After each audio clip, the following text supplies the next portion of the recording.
We R live नाव. नमस्कार sir. मी सगळ्या नमस्कार. दर्शकांचं स्वागत करतो आणि नितेश राणे साहेब आम्ही तुमचं पण खूप खूप स्वागत करतो. आजचा जो विषय आपण हा डिस्कस करतो आहे याच्यात महाराष्ट्र सरकार नी जे काही धोरणात्मक निर्णय घेतले आहे, पण एक निश्चितच भाजपा सरकारची अशी टीका होती की महाराष्ट्र सरकार इथे कोरोनाच्या विरुद्ध जो युद्ध झाला आपला त्याच्यात आपण मागे राहिलो. तर याच्यावरती आपण स्टार्ट करू आपल्या ओपनिंग कमेंट्स पासून. Over to you sir. आता ऋत्विक, आपल्या पहिले तर तुमच्या आणि तुमच्या सगळ्या टीमचं मी धन्यवाद देतो की आपण या पूर्ण शो साठी मला इन्व्हाइट केलं आणि आपल्या सगळ्यांच्या समोर माझे व्ह्यूज ठेवण्यासाठी मला संधी दिलीत. आता आपण जो विषय मला दिलेला आहे की what has Maharashtra government done right in the fight against corona, तर माझं असं म्हणणं आहे की मुळापासून म्हणजे from the beginning itself Maharashtra गव्हर्नमेंटनी चुकाच करत आलेल्या आहेत आणि हा विषय किंवा हा जो काय आरोप आम्ही करतोय तो पॉलिटिकली मोटिवेटेड नाहीये, पण it is clearly based on the facts. म्हणजे जे नंबर्स आमच्या समोर आहेत, जे फॅक्ट्स आम्हाला ग्राउंडवर दिसतात, जे जे एक्सपिरियन्सेस, जे अनुभव आम्हाला लोक सांगतात, जे तुम्ही बघितलं असेल असंख्य मी व्हिडिओज माझ्या ट्विटर अकाउंटवर शेअर केलेले आहेत. म्हणजे सगळे जे आरोप आम्ही जे करतो आहे ते कुठेही पॉलिटिकली मोटिवेटेड नाहीये, but it is clearly done. कारण का आम्हाला जे वस्तुस्थिती आहे, जे ग्राउंडवर जे सुरू आहे ते राज्याच्या समोर, स्टेटच्या समोर, कंट्रीच्या समोर आणलं पाहिजे. कारण का मुंबईमध्ये, महाराष्ट्रामध्ये जो स्टेट आपल्या देशाला जीडीपी मध्ये सर्वात जास्त कॉन्ट्रीब्युशन करतो, त्या स्टेटमध्ये अगर अशा पद्धतीने कोरोनाची परिस्थिती असेल तर ह्याचे फार लॉंग टर्म परिणाम म्हणजे लॉंग टर्म इफेक्ट आपल्या देशाच्या इकॉनॉमीवर होतील, आपल्या राज्य आणि मुंबई सारख्या शहराच्या प्रतिमेवर, इमेजवर होतील. आणि त्याच्यामुळे हे सगळे फॅक्ट लोकांच्या समोर आले पाहिजेत. आणि हे फॅक्ट समोर आल्यानंतर स्टेट गव्हर्नमेंट ऑफ महाराष्ट्र असेल, मुंबई महानगरपालिका असेल, हे सगळेजण खऱ्या अर्थाने खऱ्या मार्गावर काम केलं पाहिजे. They should do some actual work on the ground. आणि त्या इंटेन्शननी आम्ही या सगळ्या गोष्टी लोकांच्या समोर आणत आहोत. सर, आता आपली ही टीका आता बीएमसी वरती पण चालली, महाराष्ट्र सरकारवरती पण चालली. तर एवढ्यातच बीजेपी सरकारने अजून एक दावा केला होता की नंबर ऑफ डेथ्स आणि number of test with number of positive patients ह्या सगळ्या जे नंबर्स आहेत त्याच्यात मॅन्युप्युलेशन होत आहे. तर याच्यावरती सर आपलं काय मत राहील? हे मॅन्युप्युलेशनचा जो काही आरोप आहे तो on the basis of facts आहे. फॉर एक्झाम्पल 12 दिवसा अगोदर मी मुंबई महानगरपालिकेचे म्युन्सिपल कमिशनर चहलजी यांना एक पत्र लिहिलं की मला तुम्ही वॉर्ड वाईज जे डेथचे नंबर्स आहेत ते तुम्ही मला प्लीज कळवा.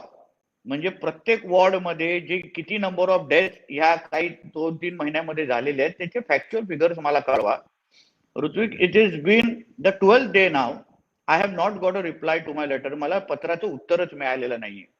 म्हणजे माझं असं म्हणणं आहे, अगर तुम्ही तुमच्या कामामध्ये ट्रान्सपरन्सी ठेवता आहात ना, तुम्हाला काही तुम्ही लपवत नाही आहात, चांगलं काम करतात, तुम्हाला वेगवेगळे हे ऍक्टर असतील, तुम्हाला वेगवेगळे हे तुमचे पेड लोक असतील, अगर तुमचं कौतुक करताय की तुम्ही महाराष्ट्रातले किंवा देशातले बेस्ट सीएम आहात, तर मग तुम्हाला लपवण्याचं काय कारणच नाही ना. कॉन्फिडेंटली तुम्ही लोकांना सांगू शकता की बाबा मुंबईमध्ये एवढे एवढे डेथ झालेले आहेत. ह्याच्या अगोदर तुम्ही बघितलं असेल विरोधी पक्ष नेते देवेंद्र फडणवीसजींनी पण काही जेव्हा पत्र लिहिल्यानंतर त्याच्यानंतर जवळपास 700 नवीन डेथ ऍड केले गेले. आजही मला तुम्हाला म्हणणं आहे की किमान 1200 हे लोक आज रेकॉर्डवर दिसत नाहीयेत, पण दे हॅव डेथ झालेले आहेत. आता ह्याच्यामध्ये काय हे लोक करतात की जे हॉस्पिटलमध्ये आलेले आहेत, जे हॉस्पिटलमध्ये ऍडमिट झालेले आहेत त्यांचे डेथचे आकडे हे लोक सांगतात. पण वॉर्डमध्ये काही लोक कोविडमुळे घरी मरण पावतात, काही लोक ऑन द वे येताना मरण पावतात. त्या लोकांची नोंदच नाही यांच्याकडे. म्हणजे माझं म्हणणं आहे, अगर कुठलाही देश, राज्य आणि सिटी, शहराकडे ऍक्च्युअल अगर डेटाच नसेल तर मग तुम्ही विकास करणार कसा, डेव्हलपमेंट करणार कसं, सुधार इम्प्रूव्हमेंट करणार कसं? On the basis of data, त्याच्या डेटाचे अनालिसिस करूनच, अगर तुम्ही डेटाचे अनालिसिस करूनच आपण पुढचे मार्ग किंवा आपण पुढे काही गोष्टी करतो. मग ह्याच्यामध्ये तुमच्याकडे अगर डेटाच खोटा असेल, तुमचा बेसच चुकीचा असेल, तर तुम्ही कुठल्याही गोष्टी करू शकत नाही.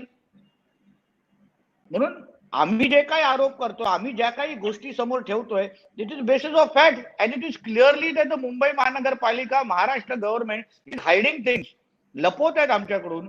ऍडमिनिस्ट्रेटिव्ह फेल्युअर झालेला आहे, एक दुसऱ्यामध्ये तालमेल नाही आहे, आणि ह्याच्यामुळेच मुंबईमध्ये महाराष्ट्राचा जो आकडा तुम्हाला दिसतोय तो त्याच्यामुळेच आहे. बरोबर सर. सर जसं आता नीती ऍप आहे, आमचं नीती मॅगझिन आहे, आणि नीती आम्ही हा एक थिंक टँक पण आहोत. तर या आमचा जो काही डेटा अनालिसिस झालेला आहे, आपल्याकडे मुंबईमध्ये सुद्धा बेडची कमी असताना असं विरोधी पक्षनेते देवेंद्र फडणवीसजी जसं आपण बोललेत तसं त्यांनी एक कोट केलंय की बेडची कमी आहे, पण तुम्हीच एक व्हिडिओ मध्ये अपलोड केला होता की भरपूर संख्येत बेड्स आहेत पण तिथे रेंट चाललेला आहे आणि तिथे पेशंट्स आणलेले नाही. So can we again get it to the concept of administrative failure, or there is some other logistical reason for it? It is clearly a case of vested interest. ह्याच्यामध्ये BKC मध्ये जवळपास 1000 bed jumbo Covid centre मध्ये बनवले गेले. Phase 1 मध्ये बनवले गेले. 27 करोड वर स्पेंड ऑन इट. कुठलंही टेंडर काढलं गेलं नाही. तसंच फेज 2 आणि फेज 3 चं काम आज चालू आहे. तसंच महालक्ष्मी रेसकोर्सच्या इथे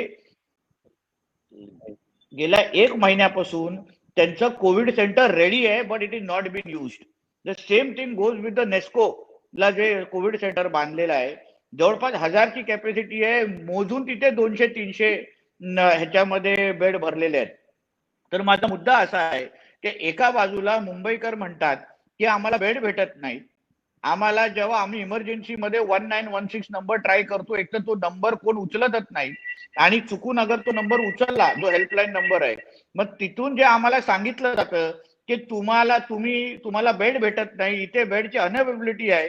एका बाजूला बेड भेटत नाही आणि दुसऱ्या बाजूला हजारोच्या संख्येने बेडचे फोटोग्राफ मुख्यमंत्री स्वतः आपल्या ट्विटरवर टाकतात. म्हणजे नेमकं ते बेड आहेत कोणासाठी? तर म्हणून मी तुम्हाला जसं सुरुवातीला सांगितलं, it is a clear case of vested interest. कारण का आता काही दिवसा अगोदर एक आरोप, एक फॅक्ट जेव्हा समोर आले की रॉमवेल बिल्डर्स हा एक डेव्हलपमेंट करणारे कंपनी आहे, बिल्डिंग बनवणारे कंपनी आहे. तुम्ही विचार करा, अगर स्टील बनवणाऱ्या एका इंडस्ट्रीला त्यांना सांगितलं की बाबा तुम्ही टॉयज बनवा, करू शकणार का? Because they specialize only in steel. तो रॉमवेल builder they only specialize in making building. तो how on earth are they going to give oxygen, supply oxygen cylinders? म्हणजे ते कुठेतरी प्रोक्युअर करणार, त्याच्यामध्ये मोठा मार्जिन टाकणार आणि मग त्याच्यामध्ये तिथे पुढे करणार. म्हणजे माझं म्हणणं तेच आहे की हे सगळे जे काही जम्बो सेंटर्स आहेत, they are the museum or momentum of corruption in Mumbai and in Maharashtra. बाकी काहीच नाहीये. ते people wanted to eat money, people wanted to eat public money. That is why bed असेल, ब्लँकेट असेल, ऑक्सिजन सिलेंडर असेल, tent असेल. आता हे जे काय मोठे मोठे टेंट बांधलेत, हे काय फ्री मध्ये आलेले नाही आहेत. तुमचा आणि माझा पैसा जे आम्ही टॅक्स म्हणून आपण मुंबई महानगरपालिका आणि महाराष्ट्र सरकारकडे देतो, आपला पैसा वापरून रोज तिथे ते पूर्ण जम्बो सेंटर न कोणाला यूज करता त्या लोकांकडून रेंट दिलं जात आहे आणि डबल ट्रिपल रेंट घेतलं जात आहे. तर म्हणजे this money is going to someone's pocket. तर म्हणून आम्ही बोलतो इन्व्हेस्टिगेशन करा ना याच्यामध्ये. अँटी करप्शनची इन्व्हेस्टिगेशन होऊन दे, लोकायुक्तची इन्व्हेस्टिगेशन होऊन दे, जेणेकरून पब्लिकचा पैसा ह्या कोरोनाच्या काळात, ऍक्च्युली या एका बाजूला आपल्याकडे डेथ एवढ्या मोठ्या संख्येने होत आहे, कोरोना सारखं संकट आहे, आणि दुसऱ्या बाजूला गव्हर्नमेंटचे जबाबदार लोक, मंत्री, त्यांचे सहकारी, त्यांचे मित्र बसून अगर लोकांचा पैसा खात असतील तर त्याच्यामध्ये ट्रान्सपरंट इन्व्हेस्टिगेशन झालंच पाहिजे. People have to be put behind bar, people have to be punished. So it is a clear case of that. बरोबर सर. सर तुम्ही लहानपणापासून राजकारण जवळून पाहिलंय आणि तुम्ही सगळ्यात वरच्या लेवलचं जे राजकारण असतं जिकडे पॉलिसी डिसिजन घेतल्या जातात, तर तुमच्या जवळ जो ट्रान्सपरन्सीचा इव्हॉल्वमेंट होतं जेव्हा तुम्हाला एक्सपोजर मिळालेलं आहे, तर त्या ठिकाणी ग्राउंड लेवल पासून तर पॉलिसी डिसिजन पर्यंत कुठे ना काही चुका झालेल्या आहेत. आता तुम्ही एक अग्रेसिव्ह भूमिका एका आमदाराच्या स्वरूपात पण दिलेली आहे महाराष्ट्राला. तर इथे सरकारचं पॉलिसी डिसिजन घेण्यात काय काय चुकलं? एक क्लिअर समजून घ्या की परिस्थितीच्या अनुसार पॉलिसीमध्ये बदल करायला लागतात. परिस्थितीच्या अनुसार आपल्याला पॉलिसीमध्ये फ्लेक्सिबिलिटी आणायला लागते आणि त्यानुसार आपल्याला ह्या सगळ्या गोष्टी करायला लागतील फ्युचरमध्ये. फॉर एक्झाम्पल, आपल्याला माहिती आहे की पोस्ट कोविडला जे काही आता कोविडमुळे जे काही इंडस्ट्रीज वेगवेगळ्या पद्धतीने हिट झालेल्या आहेत, वेगवेगळ्या पद्धतीने त्याच्यामध्ये प्रॉब्लेम आलेले आहेत. तर माझी एक्सपेक्टेशन अशी आहे की आपल्या महाराष्ट्र गव्हर्नमेंटमध्ये वेगवेगळ्या पातळीवर आता पॉलिसीमध्ये काही चेंजेस हे लोकांनी खरं म्हटलं तर आणल्या पाहिजे. त्याच्यामध्ये टुरिझमची पॉलिसी असेल, इन्फ्रास्ट्रक्चर अर्बन डेव्हलपमेंटची पॉलिसीज असेल, हेल्थ केअरची मोठ्या प्रमाणामध्ये पॉलिसी डिसिजन असेल. फॉर एक्झाम्पल एक तुम्हाला सांगतो की जेव्हा डेड बॉडीज खूप मोठ्या प्रमाणामध्ये वेगवेगळ्या हॉस्पिटलमध्ये ठेवल्या जायच्या, तेव्हा मुंबई महानगरपालिकेकडे एक क्लिअर पॉलिसीच नव्हती की त्या डेड बॉडीजला नेमकं करायचं काय. अगर रिलेटिव्हनी अगर ते डेड बॉडी एक्सेप्ट केलं नाही तर they didn't have a clear policy की what should we do with those dead bodies. तर अशा काही गोष्टी आतापासून अगर परिस्थितीच्या अनुसार whatever we have learn from this particular situation, अगर आपण त्याप्रमाणे अगर आपण आपले चेंजेस करत गेलो आणि पॉलिसीमध्ये त्या पद्धतीने चेंजेस आणले, तर फ्युचरमध्ये येणारे हे सगळे जे इश्यूज आहेत, प्रॉब्लेम्स आहेत, आता बेसिकली मुंबई महानगरपालिका असो किंवा महाराष्ट्र गव्हर्नमेंट असो, प्रत्येक बाबतीमध्ये पॉलिसी ह्या विषयावर एक्सपोज झालेले आहेत. कारण का पॉलिसी लेवलवरच त्यांच्याकडे क्लिअरिटी नसल्यामुळे, पॉलिसी लेवलवरच ते लोक म्हणजे स्टर्न किंवा स्टिफ नसल्यामुळे ते लोक पुढे एक्झिक्युशन मध्ये त्या लोकांना प्रॉब्लेम आलेला आहे. आता फॉर एक्झाम्पल आजच अगर तुम्ही बघितलं, Maharashtra is in a complete mess and in a very confuse situation. एका बाजूला तुम्ही सांगताय की मिशन बिगिन अगेन करायचं, दुसऱ्या बाजूला तुम्ही ऑन ग्राउंड 15 जुलैपर्यंत सेक्शन 144 असेल किंवा वेगवेगळ्या पद्धतीचे लॉकडाऊनचे मेजर्स तुम्ही इथे इम्प्लिमेंट केलेत. म्हणजे तुमची पॉलिसी आणि माइंडसेटच तुम्हाला क्लिअर नाहीये की नेमकं तुम्हाला करायचं काय. तर ह्या बाबतीमध्ये मला असं वाटतं the centre of the government असो, द ब्युरोक्रेसी असो, or the leader of the government should be very clear कि what he wants to exactly do and let him go with confidence. इथे काय इनसिक्युरिटी एवढी मोठी आहे. एक तर तीन तीन पार्टीचं सरकार आहे. एक अगर ईस्ट बोलला तर दुसरा वेस्ट बोलतो आणि तिसरा परत नॉर्थ बोलतो. ह्याच्यामध्ये स्ट्रॉंग लिडरशिप आज आपल्या महाराष्ट्राकडे नसल्यामुळे आज जे काही प्रॉब्लेम्स आज आपल्या महाराष्ट्रामध्ये आपल्याला दिसत आहे, it is clearly because we do not have a strong leader heading the government, and that is why we are facing all these problems.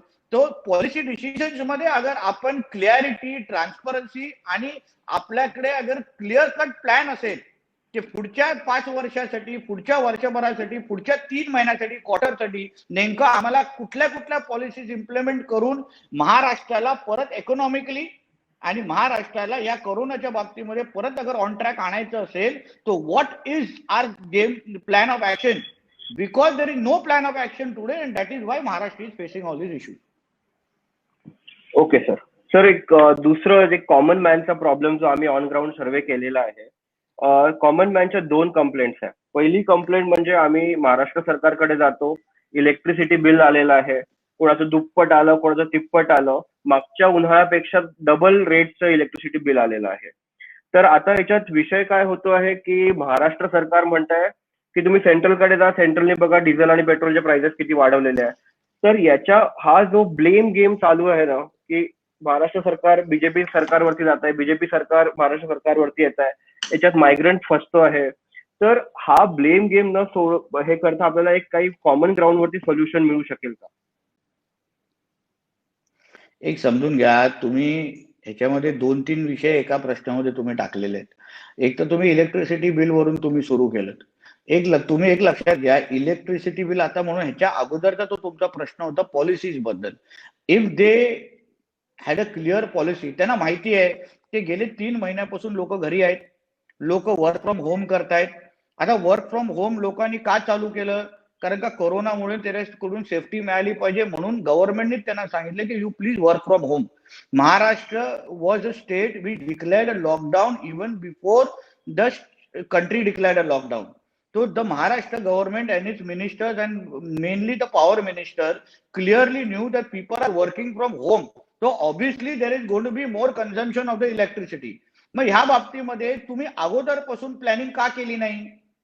की बाबा तुम्हाला माहिती आहे इलेक्ट्रिसिटी जास्त वापरली जाणार आहे, तर अगोदरपासून लोकांना अशा पद्धतीच्या फॅसिलिटीज बद्दल, अशा पद्धतीच्या युसेज बद्दल अगर तुम्ही गायडन्स दिल्या असत्या, किंवा तुम्हाला माहिती आहे की घरी राहिल्यामुळे लोकांची इलेक्ट्रिसिटी अगर वाढणार असेल तर as a power minister, as a power ministry you should have taken the necessary step. आता काय झालं, जसं चित्रपटांमध्ये आपण बघतो ना की म्हणजे सगळे चोर आल्यानंतर, चोरी केल्यानंतर पोलीस येतात आणि सगळं काय, जसं आपण हिंदी फिल्म्स मध्ये बघतो तसाच विषय की आता लोकांच्या हातात इलेक्ट्रिसिटी बिल आलेले आहेत आणि त्याच्यानंतर आता पॉवर मिनिस्टर येऊन बोलतात की तुम्ही वर्क फ्रॉम होम करताय. अरे पण वर्क फ्रॉम होम तुम्हीच बोललेला करण्यासाठी. आणि दुसरा असा विषय आहे की प्रत्येक बाबतीमध्ये there are some authority, there are some rights of the Maharashtra government आणि some rights of the central government.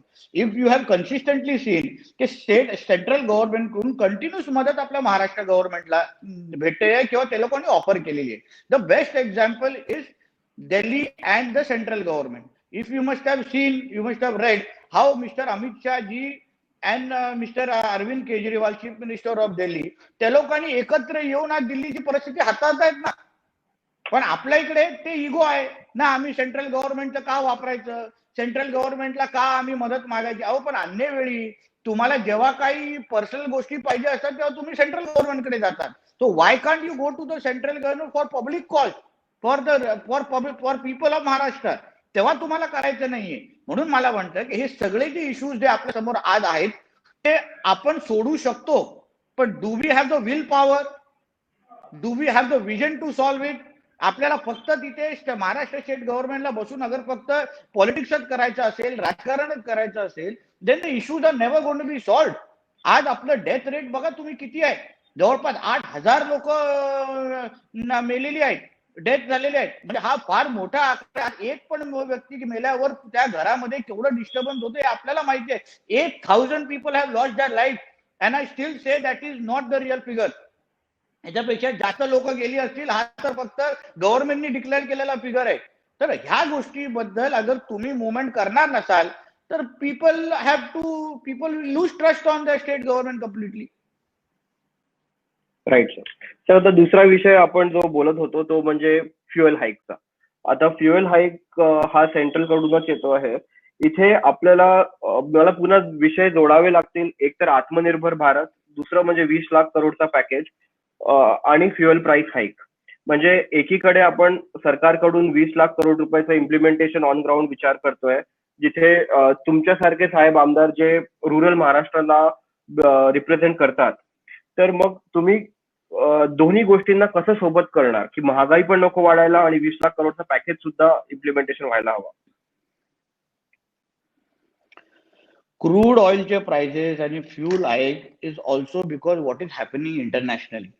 You know there is a lot of uncertainty on the international level also with American elections coming around the corner. रशियाची कालच Putin ह्यांना 2036 पर्यंत त्यांना त्यांचे tenure मिळालेला आहे. ह्या सगळ्या वेगवेगळ्या कारणांमुळे ह्या फ्यूल हाईक होतात. त्याच्यामध्ये कोणीही पळणार नाही की कोणीही नाही बोलणार नाही. There are lot of international factors connected to it. पण Rutvik, I have to also include that की स्टेट गव्हर्नमेंट ह्याच्या अगोदर जेव्हा देवेंद्र फडणवीस जी जेव्हा मुख्यमंत्री होते तेव्हा there are certain taxes which the state government can relax, where the prices of the fuel can come down. So why isn't the Maharashtra state government thinking of that? Why are they thinking only to do Andolan against the central government? If you are so concerned about your own people, अगर तुम्हाला तुमच्या लोकांची एवढी अगर काळजी असेल तर तुम्ही तुमच्या पद्धतीने तुमच्या टॅक्सेशन मध्ये काही रिलॅक्सेशन आणा ना. ह्याच्या अगोदर देवेंद्र फडणवीसजींनी मुख्यमंत्री असताना ते गोष्टी केलेल्या आहेत, त्याच्यामध्ये काही चूक नाहीये. आणि दुसरं असं माझं म्हणणं आहे, when you are talking about policy, कारण का तुमचं नीती हा तुमचा विषय आहे. फ्युचरमध्ये आता आपल्याकडे पेट्रोल, डिझेल ह्या गोष्टी are going to become a matter of concern, म्हणजे चिंतेचे विषय होणारच आहे. तर मला असं वाटतं की मोठ्या प्रमाणामध्ये electric cars is the answer to the future, which Mr. Nitin Gadkari ji has been promoting from the longest of time.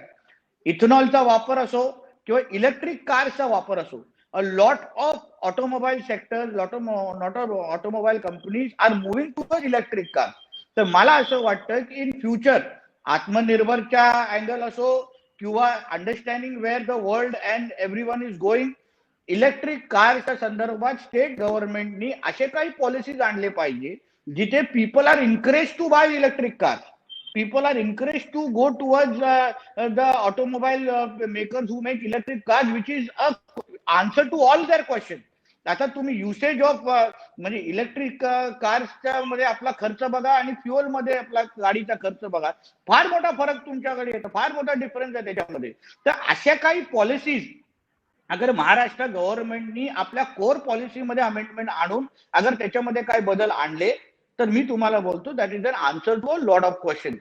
आत्मनिर्भरच्या बद्दल अगर तुम्ही बोलत असाल, it is a very encouraging package where we are clear की where are country wants to be in the next 25 years. आपल्याला अगर self sufficient बनायचं असेल, सुपर पॉवरच्या जवळ जायचं असेल, चायनाच्याकडे आपण एक्झाम्पल बघतो तर China has everything of their own, right from Facebook to a WhatsApp version, everything they have, they use everything that they own. We used to use China good. That is why when you asked me to do this on a Zoom app, I denied. Why? Because I refuse to do that, because I want to we want our country to stand on our own feet eventually or someday. So that is what I feel, okay, the youth like us, we should be going into that direction. There is a lot of talent. आपल्याही कंट्रीमध्ये असे खूप मोठे मोठे brand आहेत, खूप मोठे मोठा टॅलेंट आहे. लोक एवढी चांगली इन्व्हेन्शन करतात, लोक एवढे चांगले स्टार्टअप करतात. त्याबद्दल अगर आपण त्याचा युसेज अगर सुरू केला, त्याला अगर प्रमोशन सुरू केलं, तर मला असं वाटतं की पुढचे 25 वर्ष, पुढचे 50 वर्ष हे आपल्या भारत देशासाठी, इंडियासाठी फार प्रॉमिसिंग असतील. Right sir. हा, सो सर आता नीती पण आम्ही पण एक स्टार्टअप आहे आणि आता आपण जसं सांगितलं की 59 ऍप्स मोदी गव्हर्नमेंटनी आता बॅन केलेलं आहे इंडियामध्ये, पण चायनाकडे असं काहीच नव्हतं इंडियाचं जे ते बॅन करू शकले. तुम्हीच बोललात की त्यांच्याकडे सगळं स्वतःचं आहे. सो दिस इज आत्मनिर्भर China that we saw, and now we have to make our own आत्मनिर्भर भारत. तर हा एक अगेन याच्यात फायनान्शियल आणि हा थोडासा नॉन पॉलिटिकल अजेंडा असतो. तर हा एक माझं छोटंसं एक मी मत मांडलं. तर आता जेवढा सर्वे आमचा तुमच्या एरियामध्ये झाला, तुमच्या मतदारसंघात झाला, तुमचे लोक खूप जास्त सॅटिस्फाईड आहे. म्हणजे आपण आता तुमच्या एरियात कोरोना पाहिलं, तुमच्या एरियात आपण सायक्लॉन पाहिला आणि बऱ्याचशा गोष्टीमधून आपला मतदारसंघ उभरून निघाला. तर अशा काय गोष्टी तुम्ही वेगळ्या केल्या की बाकीचे, रत्नागिरी जसं आपण पाहिलं तिकडे अजूनही खूप त्रास होतो आहे. तर this is something much more than the policy, because this is the ground work. तर दर्शकांना याच्याबद्दल तुम्ही एकदा गायडन्स द्यावा.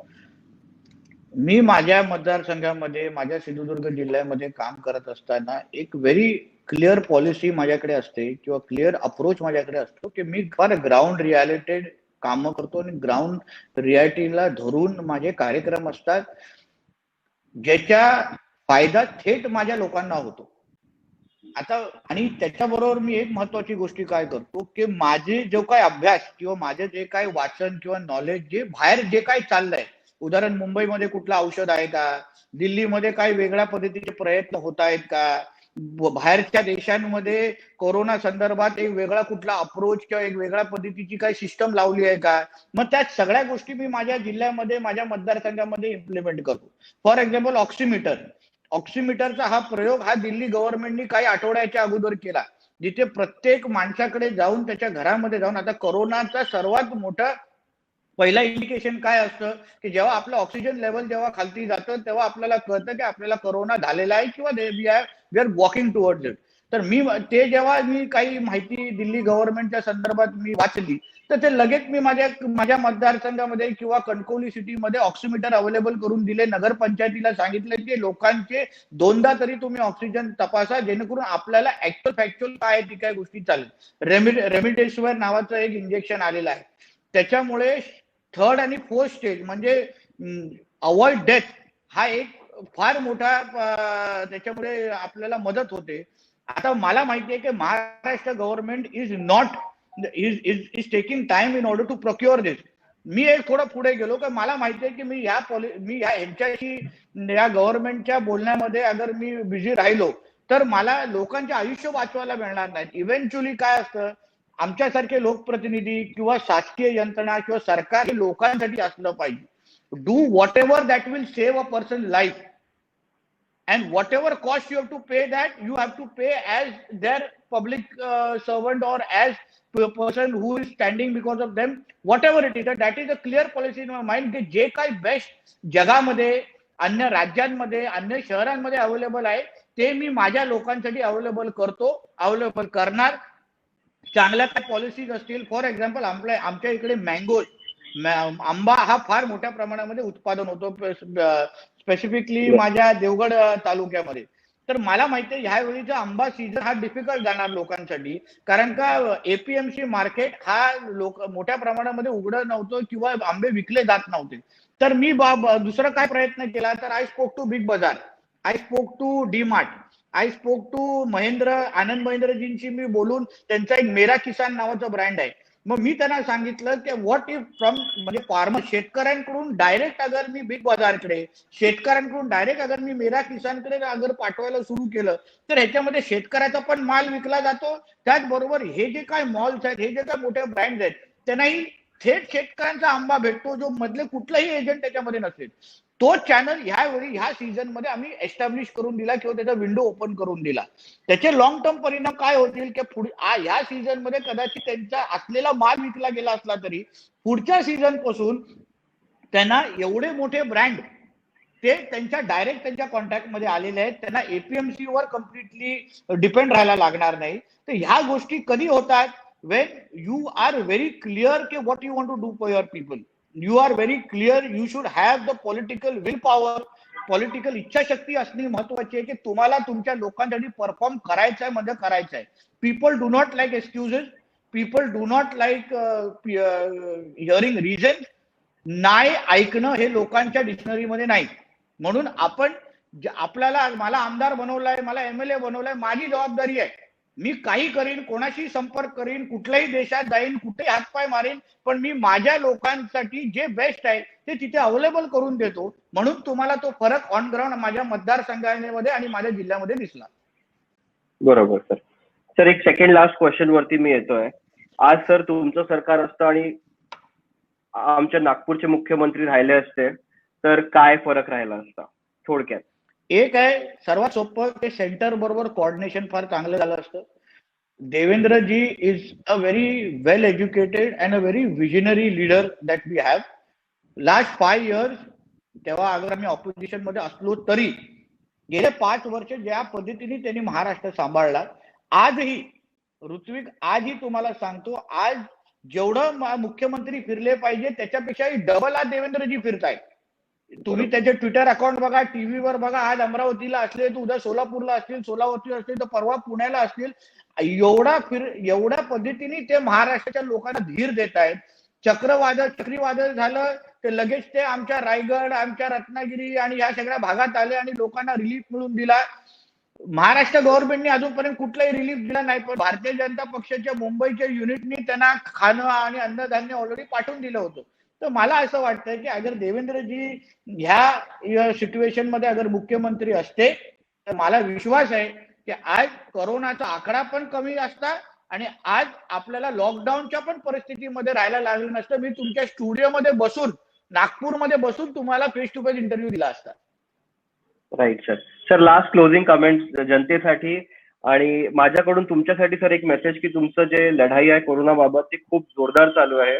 त्याच्यासाठी खूप खूप तुम्हाला मी विशेष देतो आणि तुम्हाला एक रिक्वेस्ट करतो की नीती.com किंवा नीती ऍप तुम्ही एकदा लक्षात घ्यावी, एकदा बघावं आमचं काम, माझ्या टीमचं काम कसं आहे. आणि एक last closing comment sir. Ritvik, तुमच्या ऍपचं नावच नीती असल्यामुळे आणि मी एक नीतिमत्ता असलेला एक व्यक्ती असल्यामुळे आणि नीती आणि पॉलिसी हा माझा आवडता विषय असल्यामुळे, कारण का मला माहिती आहे की कुठला राज्य आणि देश अगर विकसित करायचा असेल तर त्या राज्य आणि त्या देशांची नीती कुठल्या पद्धतीने ठरतात, पॉलिसी कुठल्या पद्धतीने ठरतात हे फार महत्वाचे असतात. With changing time the policies have to change and they have to be flexible for the development of their people. तर मला असं वाटतं की लोकांनी, आज महाराष्ट्राच्या लोकांनी खरं म्हटलं तर या करोनाच्या लढाईमध्ये आज लोकांचं मनोबल निश्चित पद्धतीने तुटलंय. व्यापाऱ्यांचं असेल, आर्थिक कणा लोकांचा मोडलेला आहे. ह्या परिस्थितीमध्ये मला असं वाटतं लोकांनी थोडं धीर ठेवावा. जे काही चाललंय त्याच्यावर फार बारकाईने बघावं, कारण का जे आज राज्यकर्ते आहेत ते कुठल्या पद्धतीने चुकतायत. कारण का आपलं एक डेमोक्रेटिक कंट्री आहे. आपल्याकडे मतदारांना फार मोठा अधिकार डेमोक्रेसीने दिलेला आहे आणि हा अधिकार अगर आपल्या सारख्या जागरूक मतदारांनी योग्य पद्धतीने वेळोवेळी प्रत्येक निवडणुकीमध्ये वापरला. आज मी अभिमानाने सांगतो की माझ्या मतदारसंघाच्या लोकांनी फार विचारपूर्वक माझ्यासारख्या एका तरुण आमदाराला संधी दिली, तरुणाला संधी दिली, म्हणूनच मी तेवढा फरक करू शकलो. तर अशाच पद्धतीची जागरूकता अगर महाराष्ट्राच्या मतदारांनी दाखवली तर मला विश्वास आहे की महाराष्ट्रावर कुठलंही संकट भविष्यामध्ये येणार नाही. बरोबर सर. सर थँक्यू, वेळ दिल्याबरोबर. थँक्यू ऋत्विक, थँक्यू खूप and best important wishes to all your team. Thank you so much sir. Have a nice time and I will see ahead. You soon in Nagpur. Yes, sir. Please do come. We would love to host you once in Nagpur. It's a beautiful city. आणि आता तुम्ही एका चांगल्या आमच्या बीजेपीचं headquarter सुद्धा आम्ही नागपूर म्हणतो, कारण की आमचं RSS इकडे आहेच खूप छान. आणि सर तुमचा लास्ट हेडक्वार्टर महाराष्ट्र आहे, फक्त नागपूर नाही. Yes sir. Thank you so much sir. Thank you for the sweet words. It was really nice. आणि युथला पण सर खूप छान मदत मिळाली तुमच्या या जितकं पण तुम्ही एक्सपोजर आम्हाला दिलं. आणि thank you so much sir. Yes, best wishes to you. Thank you again. Thank you sir. Thank you. Yes, जय महाराष्ट्र.